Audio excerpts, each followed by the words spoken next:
Well, hello, ladies and gentlemen. Welcome to this week's episode of The Formula, where we break down and explore the elements of achievement in world-class performers. I'll be your host for this evening. My name is Trevor Carlson, and this week I had the opportunity to sit down and interview sales consultant Jesse Sheppard. I feel like sales consultant isn't really like the best description of how awesome this guy is and all the stuff that he brings to the table. And I want to take a second to give a big shout out to Monday Creations' Michael Caraway for making the connection. Jesse and I really kind of go all over the place, so I hope that you can keep up with our scattered conversation that we have. We cover all sorts of stuff, from finding harmony through prioritizing your values. We talk about social media, scheduling out your week to give yourself that biggest opportunity for success. I don't know, we just cover a ton of stuff. Plus, he gives me a little bit of personal feedback on how I can be doing better in my own business and social media presence. So without further ado, let's get this party started with Jesse Sheppard.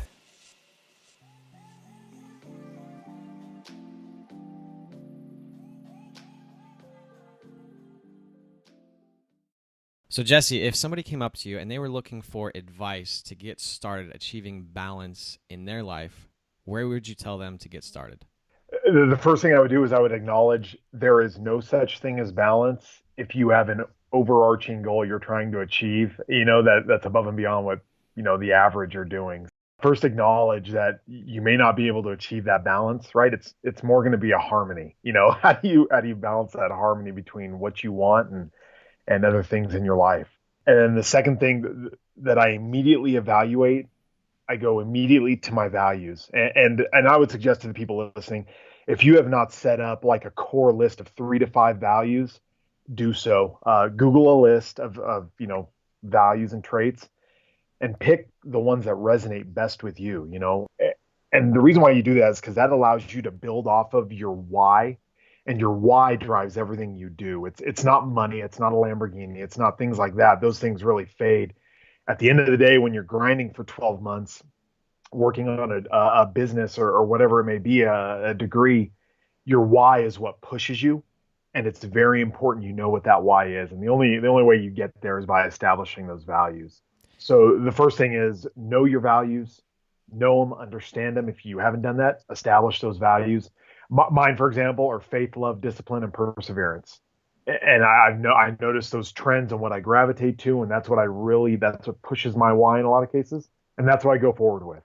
And then the second thing I do is I look at, what are you trying to balance? Are you trying to balance between starting a business and spending time with your family, or is that the harmony you're wishing to achieve? Then you got to evaluate, what are you trying to achieve, and you can make a decision from there. Or are you trying to balance between, going to school at night and finishing season 3 of Narcos? I'd say go back to your values at that point, evaluate what's important to you, and then you can make a decision from there. It's kind of like that Um, concept of when something is important enough for you, you make time for it, right? Absolutely, absolutely. And there are going to be massive distractions that seem important and things that seem urgent.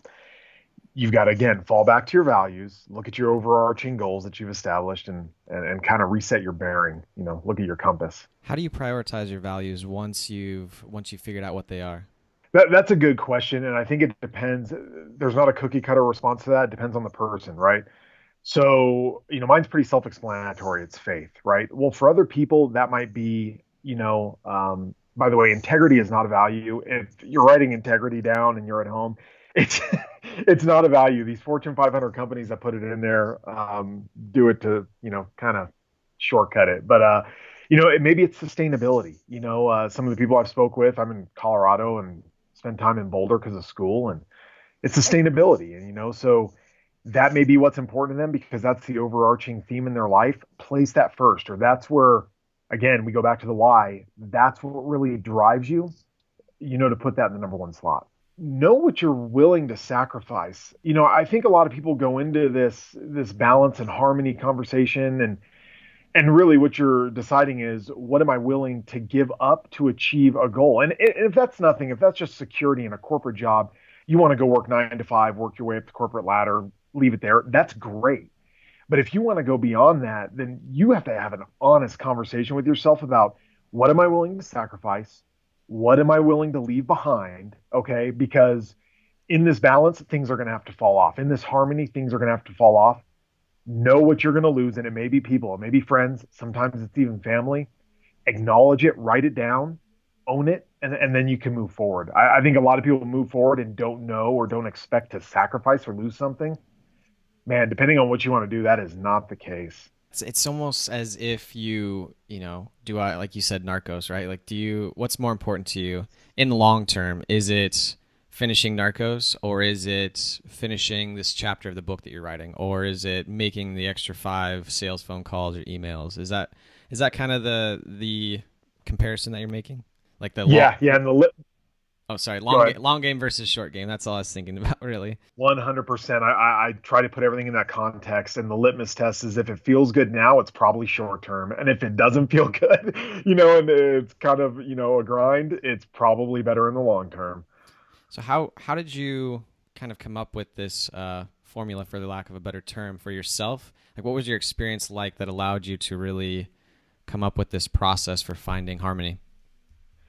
A lot of trial and error, So I kind of chose things the hard way. I didn't go to school straight out of college or straight out of high school. I had a crappy GPA. It was like, I think, like a 2.1. I mean, it was, and not because like I just didn't get it. I just didn't care, And so I thought people who achieved, the similar goals that I had, in business and in life, they just did it better than I did from 9 to 5. No, that's not the case, And as I started to read, I emphasized reading to people and started to learn at school and really expand my knowledge with other people. I started to say, okay, there's a pattern, there's a rhythm here. I need to establish my rhythm, and that's what got me into it. So you're talking about your experiences, how you didn't have a very good GPA, and you're moving, you're kind of figuring out how to find harmony. So how did you take those lessons that you learned or didn't learn from school where you were bored, and apply those to your career and moving forward in life? Sure. So the more I spent time around other people who had similar goals to me or had achieved things I wanted to achieve, and whether that had been through a professional setting or at school, I started to realize, okay, it's going to take more. And I knew instinctively, okay, well, if it takes more from one thing, it's going to take away from another thing. And so I kind of learned, I say early on, I was probably about 24 at that point. Okay, if you want to do X, you're going to have to give something in return. And so I immediately started developing that there. Now it's a work in progress, right? It's not perfect out of the gate, but once I realized what I wanted and how serious I was about that, it became very easy to kind of go back to my value system and say, yeah, if I really want this, if this is what drives me, I've got to give up this. It seems important, but it's not. How hard was it to start giving up some of those things? Some things were easy and some things were hard. And some things like friends who I was hanging out with at the time, they naturally just fell away. It's funny. You'll see things kind of naturally happen in your life when you gear yourself a certain way. And it's like the law of attraction. So some things, like some friends who I just stopped hanging out with because I couldn't go out and party anymore because I had to go to school, or I had to work and go to school, and those friends dropped away. So that was easy. What's been hard is sacrificing family time and time with my children for, my graduate degree. So that you really have to kind of sit back and say, okay, I'm playing this long. What's my expectation, and setting that with the family? That one's a really hard one because you'll have many friends in your life. You only get one set of kids, and you're responsible for developing them when they're young. So you got to be there for that. It almost sounds like communication is also really important when you're kind of communicating with, or yeah, communication is important when you're communicating expectations with your family and what you're going to be doing, right? Right. That's 100%. You set the expectation. I believe that in everything we do. I mean, my daughters are 7 and 5, and before I started this, I'm in an MBA program at CU Boulder. I told them, they're 7 and 5. I said, listen, Daddy's going to have to hustle a little bit harder for the next couple of years. It means I'm not going to be at the house as much at night these days per week. And I said, but in 2 years, here's what we're looking to gain as a family out of this. And I don't expect a 7-year-old and a 5-year-old to understand, but I'm at least telling them so that I set the foundation for when they are able to understand. it makes sense to them. It's like, oh, I get it. Daddy's doing this, and same thing with my wife. What other challenges have you seen come up when it's come to sacrificing different things in order to really choose the life or choose the path that you want to go down? There's not a lot of people who choose to do this. So, just to give some perspective on my situation. So, I have a full time, like a corporate job, right? Now, I work out of the house. I remote office out of the house. Well, I also have a side hustle on the side where I consult. I'm going to get my MBA, and I'm doing that. It's on 2 evenings per week, and then it's on top of that. I'm starting up a company, an infrastructure company. So the challenges I face immediately, in achieving those goals are, how do you divide your time up, right? What is important? And again, go back to your values, prioritize, and kind of work from there. But the really big challenge has been what's going to net me and knowing what's going to net me in the long term. And then typically I would say go to, you work with a mentor, right? You work with someone. Not a lot of people choose that path, right? It's lonely. It is. I mean, it's one thing to go to school and get your MBA or get a graduate degree or any degree in general, right?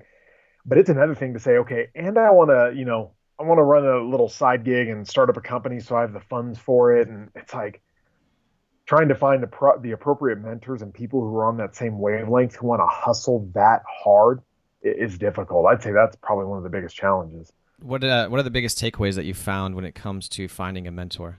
It's like sales or like any other business relationship. You have to be involved in as much as possible because it's a game of numbers. Because not everybody you meet is going to be a good match, right? They could be a CFO at a Fortune 500, but if you're a sales guy, he might not be a good mentor for you.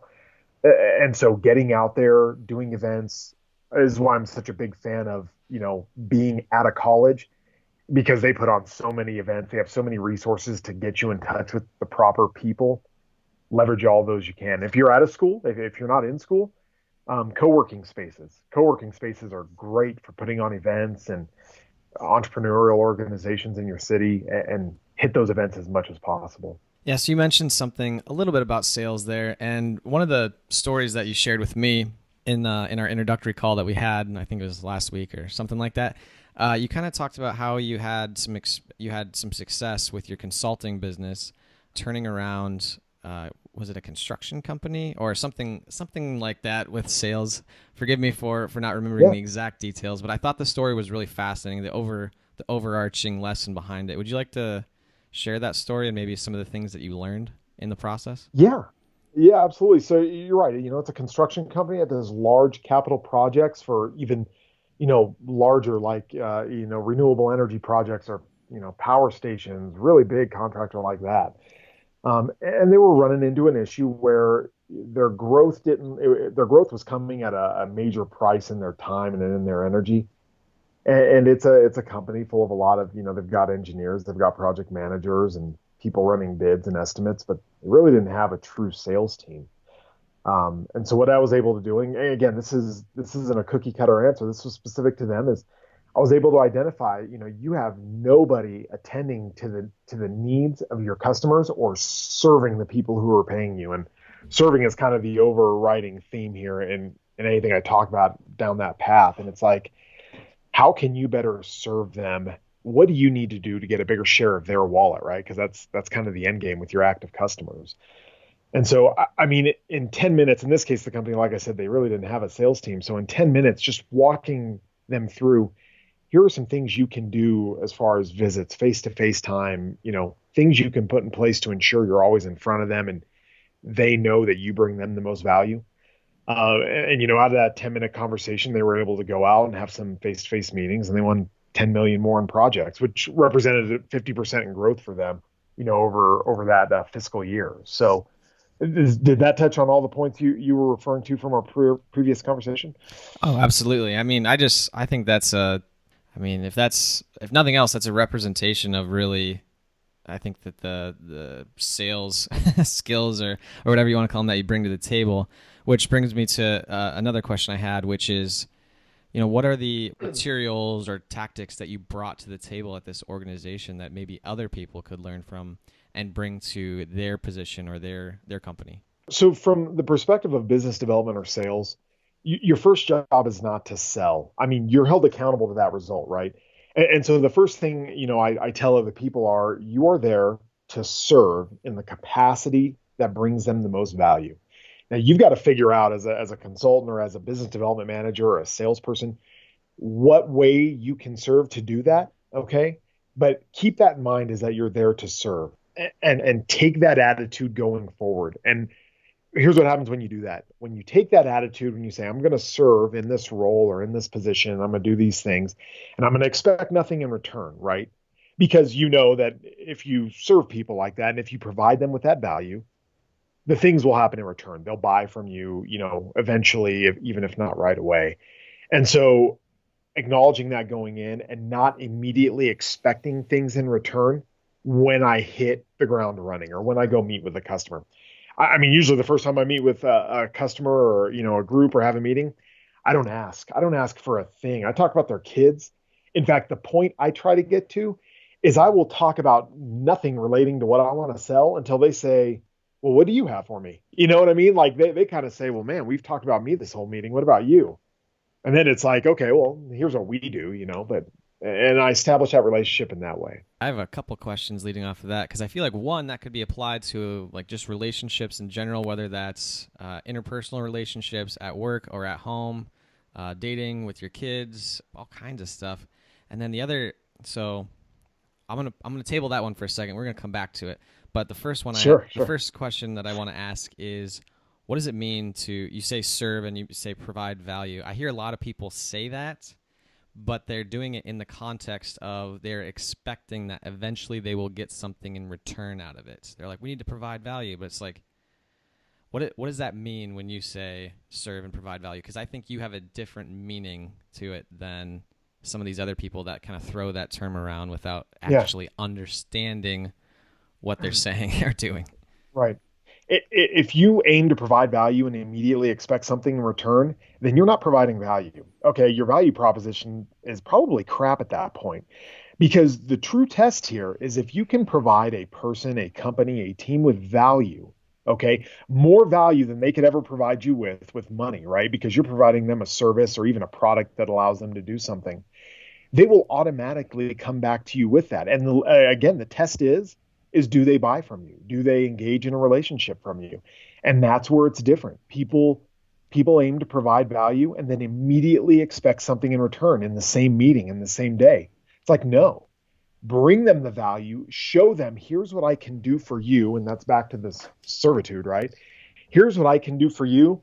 Go have fun with it, and that's kind of big on the, kind of the social media side if we get into that. But you give them that, you don't expect it in return. And if it really is valuable, they will come back, right? Because you're providing them with the most value. And if they don't, maybe it's not as valuable as you think it is. And you're kind of selling them something that they don't really want, and have an honest conversation with yourself. That is really good advice because, oh, man, it's like when you go into a situation and you're like, you start out with, how can I help this person? And then you help them and you're like, okay, well now you need to buy from me. I feel like that kind of defeats the purpose of providing value in the first place. When you kind of remind me of a personal story from years ago. After my first failed company that I started, I basically put up my hand and I was like, whoever will hire me right now, so I don't get evicted and can pay rent, I will work for you immediately. And so I went to a car dealership, and I would just find myself talking. It was not a very fun job, but I would always find myself talking to the customers, and we'd talk about like work or family or whatever. And I remember we'd talk about, there was one guy in particular, he ended up buying like a vehicle or two from me. We talked, and he was like, yeah, I really want to take my wife out to this restaurant or a nice restaurant in town. I've only lived here for like 6 months, but I don't know where to take her. And he left before I could really give him any recommendations, but he had left like his address and phone number and stuff. So I sent him like a letter in the mail, and I basically printed out all these different places in town where he could take her. And I just sent it to him. I was just like, well, here you go. Good luck. This is my favorite one. It's worked for me. So, and then like he came in like 2 weeks later. He's like, yeah, I took my wife there. It was great. I didn't really care if he bought a car for me. I just thought he's a cool guy, and I wanted to help him out. So, right. Is that kind of what you're talking about though? Is like providing that type of value? Absolutely. you don't define what the value is. It's kind of like you don't define what your price is. The market defines what your price is and what they're willing to pay. You don't necessarily define what that value is. You can take a good shot in the dark the first time through, but once you learn about someone and you have a good solid relationship, you know what brings them value and you give them things that net you nothing in return, right? Because you show them you care, in that case, right? Now, I think a really good question is, would you have sent him that card if he had bought 0 cars from you in the first 6 months, and then done things like that over the course of a year and really played it long term?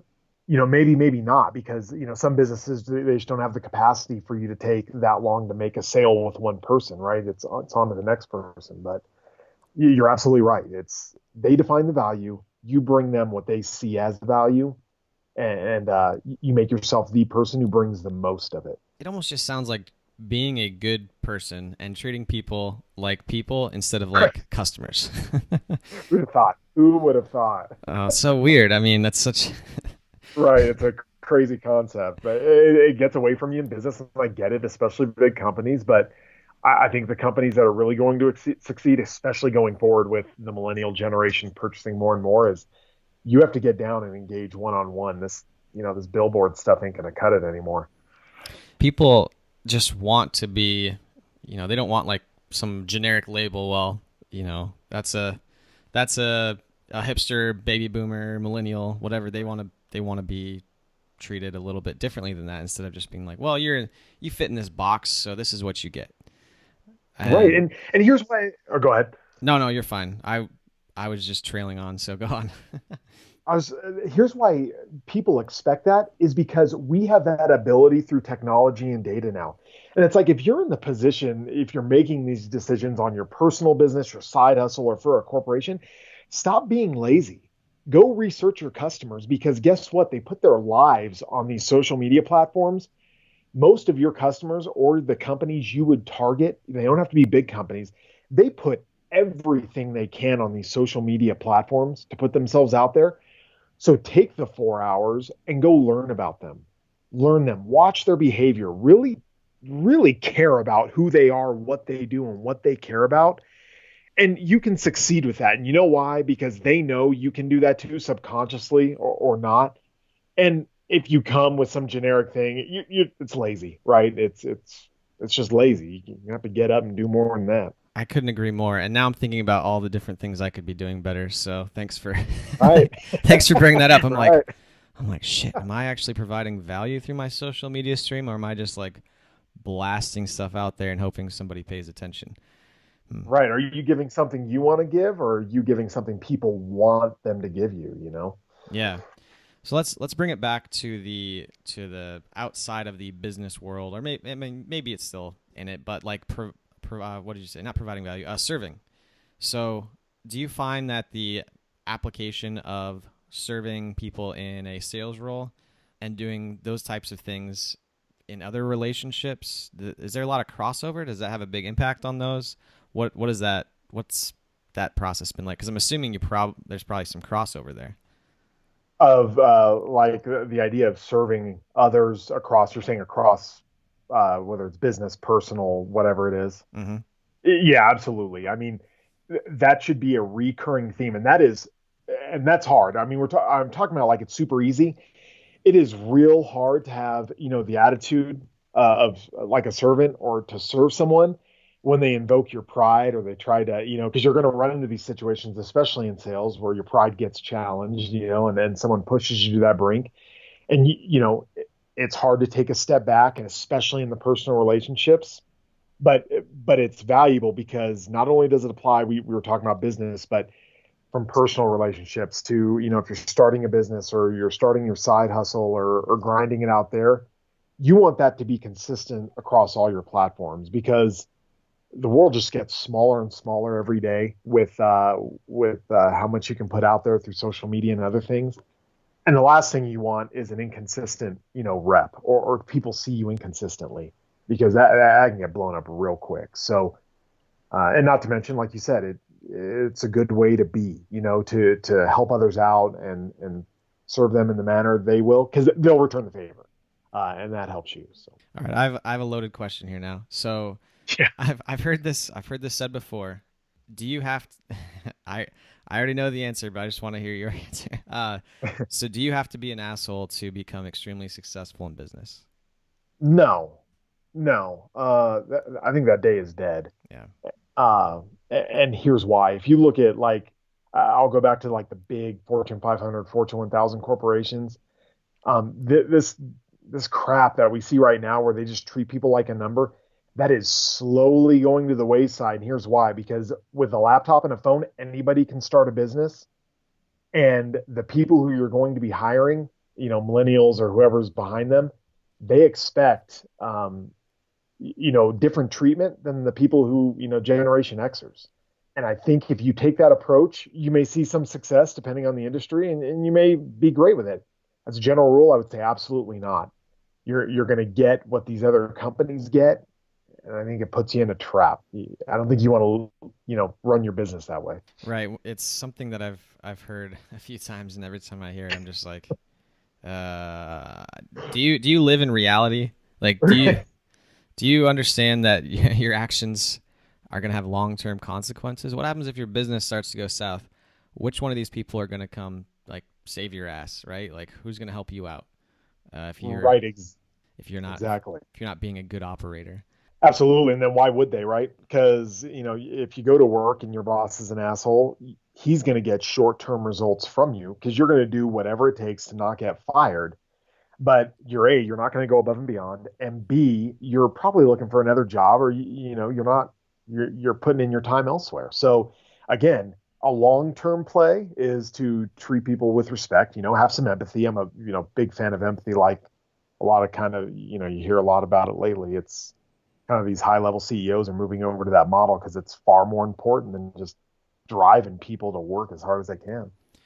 Yeah, and you want people to bring their A game, and if you want people to bring your A game, they need to be like mentally invested. And if they're not, Right. they're probably just gonna coast. Right. And your job as the leader in this case is the senior leader, the CEO, the founder of the company. They're the alpha. It's their job to run into the fire when, things are going crazy while everyone else is running out.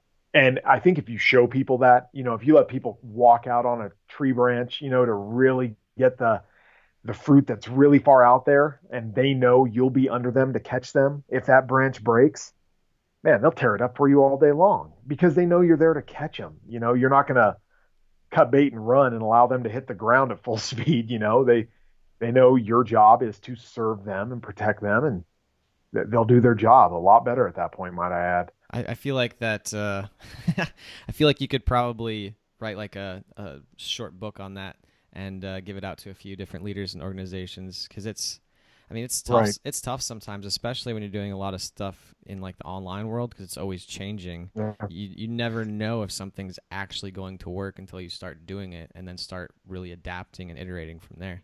Right. And what keeps people from doing that? It's fear, right? It's fear of losing their job. It's fear of being, having that reputation at work. It's, and all these things group up on them. And it's just like, nah, I'll just do 60% of what I'm capable of and I won't get made fun of. I won't get fired.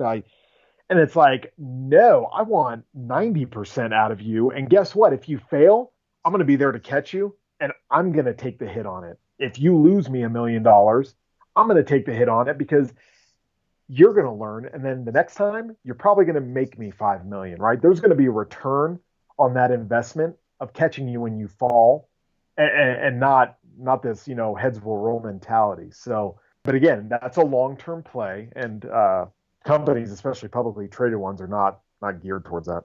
Let's talk about sales a little bit because I feel like we could keep talking about that all day, but I wanna hear your opinion on what the common sales pitfalls or mistakes that salespeople make, and your advice on how to get started overcoming them. There's a few points with that, certainly. First off, if you don't think you can or should be leveraging social media to sell, and I'm going to use the word sell, even though a lot of time it's not what you're doing, then you need to probably recalibrate your compass. Social media and all those platforms are free. They're there for your use. So take advantage of them to the fullest. That being said, the second thing I see people do is they try to replace face-to-face and in-person meeting and communication with social media, phone, and email. Nothing replaces face-to-face. Nothing replaces you going on a sales call, showing up to a customer's office, taking a customer to lunch, whatever that looks like. As long as it's face-to-face, nothing replaces that. And there's probably people, if you're listening to this and you're doing that, I guarantee there are others out there who aren't, and you're probably beating them, right? Unless there's some factor in there that you just can't help. So I would say leverage the social media platforms to your fullest, and there's a million ways to do that. But don't let that be your only method. How would you recommend somebody get started? So if a salesperson came up to you today and was like, all right, I'm not doing anything on social to sell right now. How do I start? The first thing I would figure out is your customers, depending on what your business is. You need to figure out what platforms they're using, right? If your customers are, construction companies, you might be geared more towards LinkedIn. If your customers would be fashion companies, maybe it's Snapchat and Instagram. Figure that out. It's not cookie cutter. Take the time to research where those companies are spending their time, where they're publishing a majority of their content, where they're trying to sell the most. Is it, out of retail? Is it through social media, online, and whatever that is? And again, we're going back to don't be lazy. Take the time to figure these things out because you want to build a custom tailored message to that customer. Once you figured out what platforms they're on, what they're using, use your time in the day. And if this is on your side gig, this is, after dinner time. So 7 to 11, 6 to 10, whatever that looks like. Canvas those social media platforms and view the customer behavior, view the people who you want to get in touch with, watch them, watch how they interact with their surroundings, look at their messages, look at the articles they like, look at their pictures, whatever it may be. Take the time to learn about them. Once you've established that, once you know who that customer is, and this takes time, we're talking hours, right? Then you can reach out to them, right? And that's going to look different on different platforms and for different people. I get that. Then reach out to them and with your value proposition, and your value proposition should be, that's a whole nother conversation. When you reach out, you should be giving them something of value without a single ask in return, without anything in return. And go into that relationship knowing I'm going to bring you value. I'm not going to ask for anything in return and see what happens, right? We know what's going to happen. If you're the person bringing them value, you're the person they're going to go to. So I have a question, and it's just regarding so I'm asking for myself right now. So I host a podcast. I have some online classes I've built on social. My current social sharing, whatever you want to call it, is mostly like articles I've written, articles I've read, podcasts I've created, and then whenever I see anything from any of the guests that I've had on, anything that they've released or anything that they're working on come out, I share that as well. So what advice would you have for me to improve my social presence in order to give myself more of an opportunity for sales? I feel like I'm being a little selfish asking this, but I'm also really curious. Right. So just to reiterate, I want to make sure I get it right. You want to know how you can better bring value to your customers on the platforms you're engaging them on? Yep, absolutely. And the main one I'm engaging on is Facebook right now. So the first thing I would evaluate is that where your customers are?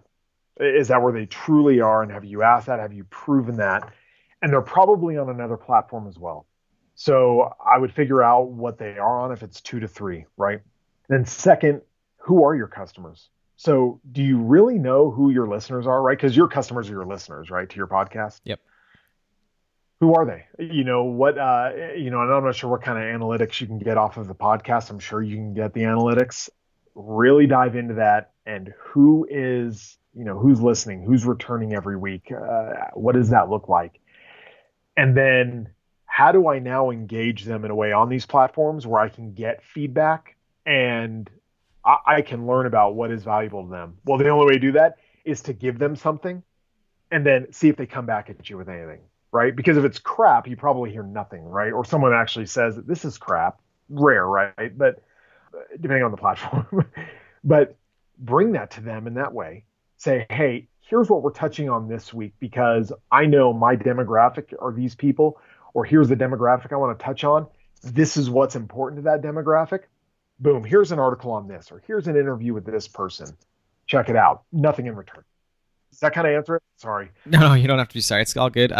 So my immediate thought is, okay, so let's imagine we're releasing your episode next week, and we cover a lot on sales and social and some other stuff. So possibly leading up to, or even right after the interview release, it's just sharing helpful articles that I've found around the same topic. Especially if if I had done my homework and had identified that this topic was one that my audience was interested in, and I had identified that they were on Facebook, right? Right. I feel like that's the right answer. Yeah, no, you're down the right path. You want to know because again, they decide what brings them value. You don't decide what brings them value. Hmm. You can give them things and they say, "Oh, that is valuable," but you're much more inclined to have them click, respond, view your video, listen to your podcast if they automatically identify it as valuable. And so that's what you want to learn about, and that's what you want to bring them, and then bring that to them in a way that's consistent Hmm. and on the platforms they communicate in. So it might be video, maybe it's pictures, maybe it's written article, maybe it is sound, and throw curveballs every once in a while. Maybe it is a video interview, right? Bring someone in who's local to you, and I think that's the way in. Absolutely. Interesting. Well, I will be reevaluating my social media strategy from now on, and seeing if I'm actually bringing value or if I'm just, as Gary Vee says, just right hooking my way through social right now. Right, right. And feel free to email me afterwards because we can take kind of a more specific approach. You do have to take a real specific approach to it in some cases, in a lot of cases. But yeah, as Gary Vee would say, you should be jabbing every day, not right hooking. So Right. So I just have to ask because you're doing so much stuff. You're going for your master's in Boulder. You have a full-time job. You have your consulting company, and it sounds like you just started another company as well, right? correct. Yeah, just a very early stage. So just doing yeah. And how But many yeah, and you're married and you have how many kids? two kids at the house. So Okay. So how do you get so much shit done? so fall back to values, right? We've already discussed that. Um, and then we talked about rhythm, right? I have to establish a rhythm that I can be efficient at and I can get these things done because I automatically know. So, I have a routine in the morning to get certain things done. And then I have a routine at the end of the week on Sunday nights. That's a strategy session where I plan out and I really evaluate my overarching goals against what my short-term strategy is to achieve that. And I plan my week out. And the other way that I get so much done is because I know how many hours are in the week. There's 168 hours in the week. And if you start doing the math and working backwards, there is a crap ton of time in the week. I mean, there's a crap ton. If you take out TV and you take out some of the other crap, you could be doing, there is so much time. I mean, and I really had to kind of take a step back and I actually had to write down how many hours are in a week. And I did this during one of my weekly strategy sessions on a Sunday night. How many hours are in this week? There's 168. How many hours am I going to sleep? And I know what I need to sleep and how long it takes me to get ready. 8 hours total for that. So what is that? Eight times. So that puts us down to about 112 hours remaining, right? 40 hours for work, 72 hours remaining. I factor in commute time, the gym, family time. You probably end up with an extra 40 hours a week at that point, right? Hmm. And it's like, holy crap, that's another job. So it's like, what can I put in there? And I schedule in advance and I know how it's going to relate to my overall goals. What can I squeeze in there to get it done? And then boom, you pop it in a schedule and you execute. But I think first you got to realize how many hours are in the week and what's important during those hours. Oh man, absolutely. I recently had a guest on who brought up some type of Sunday planning session that he does as well. And so that I do something very similar to what you do and what he does. And I actually put together, hopefully my audience wants something like this. We'll find out if it provides value or not after I release it, but I created an email drip course that I'm launching. Well, I'm going to say today, but I'm just going to say today because I'll just get it done. There you go. And There you go. and it's kind of like what you said. There's planning out your week and making sure that you like put in like time for the things that are really important because work tends to fill up everything else that's not planned really, at least in my case. And Right. I just find that to be so helpful is just taking the time to go through all that process And one other thing that I add on top of that is I ask myself, I do like are you familiar with Agile project management? Yeah. Yeah. Yeah. So I do like an Agile retro on my personal life for a week, right? So I do like what went well, what can I improve, and then what are my action items outside of that. That allows me to be like, okay, well, I know that these things gave me a lot of energy. I felt great. I know I need to go to the gym every day. I know I need to make sure and eat 3 meals a day, like those types of things, and then making sure and plan those out, and then being like, okay, well, what went wrong, or what can I improve from last week? Oh, I missed the gym twice. Okay, how can I make sure that I get there 5 to 7 times this week? And then ask yourself how to pull it off. Exactly, and write those things down when you're asking yourself that question, so you can prove that you're screwing up. Right. Right. That's you're slacking, or you're wasting time. Yeah. Yeah, and if I document all mine digitally too, so at the end of the year I can go back and I can look at, okay, what were the types of things that I noticed throughout the year, every week of the year that made me happy, gave me more energy, helped me be more productive. What were the things that didn't? And how can I, over the next year, make sure and implement more of the good things and remove more of the bad? Or bad, bad, I guess, is for however you want to call it. Yeah, the only way to do that is to go back and evaluate, what you did. And typically that's done electronically because it's really hard to write down your schedule every day. And some people do it, but I find it a lot easier just to replicate through Google Calendar or Outlook or whatever it is. And that's the proof of what you did. Evaluate that. I was not expecting to talk about calendars and whatnot, but I'm glad that we brought it up. I think that brings us to the wrapping up the interview for today. And Jesse, I just want to say thank you for taking the time to show up on this episode. I do have a couple quick questions that we ask all of our guests. And then if you have a message you'd like to leave with the audience or talk about what's coming up next for you, I'll give you the opportunity to do so. So jumping into it, what would you say is the most impactful book that you've ever read?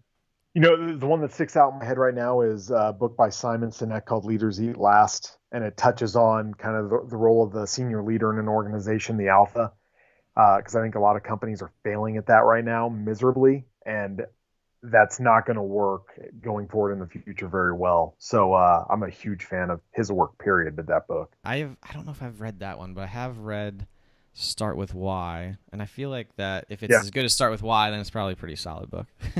Yes, yeah, absolutely. We kind of talked about daily routines. Is there anything else that you'd like to add that you do on a daily or regular basis that you feel like helps you be more productive? And this is going to be, per person. What helps me feel more productive is I have to go to the gym, and I have to get in, call it what you want, prayer, meditation time. I have to clear my mind. I have to do those things to have a successful day. And I found I have to do them first thing early in the morning. So, which means waking up at 4:30. Oh, wow. And to get those things done, I have to wake up at 4:30. So it's like a 6 cycle here that we're in, but that's what it takes for it to work. 4:30, that seems so early to me. I'm like, oh man, I got up at 6 today. I didn't think that was too bad. Right. Do whatever works for you. But yeah, usually it's going to be painful, whatever it is. So yeah, absolutely. So is there any type of message or anything that you'd like to leave the audience with? Well, actually, you know what? Let's ask what's next for you? What are you working on next? I want to give you the opportunity to do that. So it's all good. So, I'm maintaining my course. I'm working, like we discussed a little bit. I founded a company, and it's very, very early stage. That's going to be working on infrastructure for autonomous vehicles. So, again, I'm at CU Boulder, so a ton of resources up there. I'm going to leverage the hell out of those and get some good people around me and try and move forward with that. And then also, continue my consulting thing. I really don't. If you were to go out and look at like my website or my LinkedIn, it's nothing special, but I'm not looking to add customers through those mediums right now. So, but I'll continue to do what I'm doing there, and helping people where I can, hopefully, through your podcast, I'm able to help some folks, and, anyone's more than welcome to reach out to me if I can help in any way. So. Yeah, no, and I really appreciate you taking the time to stop on today. I feel like I've learned quite a bit, and hopefully the audience has picked up a few things as well. I know we jumped all over the place, so hopefully it wasn't too scattered. It was just a lot of good stuff. And like I said before, is there any message or any quote or anything like that you'd like to leave the audience with today? Yeah, no quotes. I'd say the message is, we didn't get into it too much, but if you're trying to balance or, live in that harmony of working, with a side hustle and going to school and having a family, it's easily doable. And if people have questions, just email me. That's fine. I don't mind. It's easily doable if you can take a step back to really evaluate what's important and why you're doing what you're doing. It can become a lot clearer and it's not as intimidating. But trust me, I'm doing it. If I can do it, you can do it. So those goals that you have, they're definitely achievable. Just take a step back and figure out, how you want to approach them. Well, ladies and gentlemen, that is a wrap for this week's show. Thank you for tuning in to this episode. If you'd like to follow up or maybe have a conversation with Jesse, you can find his contact information, LinkedIn, and email in the show notes. Now, on another note, if you think you would enjoy or you might be interested in a new free email course that we've recently released, it's really designed, Jesse and I kind of talk about this, and in the Noah Kagan episode, we talk about this a little bit, really taking some time on Sundays or whatever day of the week is best for you to plan out your week and give yourself the highest opportunity for success and making sure you're making time for the things that are most important for you in your life. If you're interested in that course, you can go ahead and head over to helixacademy.co and sign up. That's all for this week, and I look forward to you tuning in next time.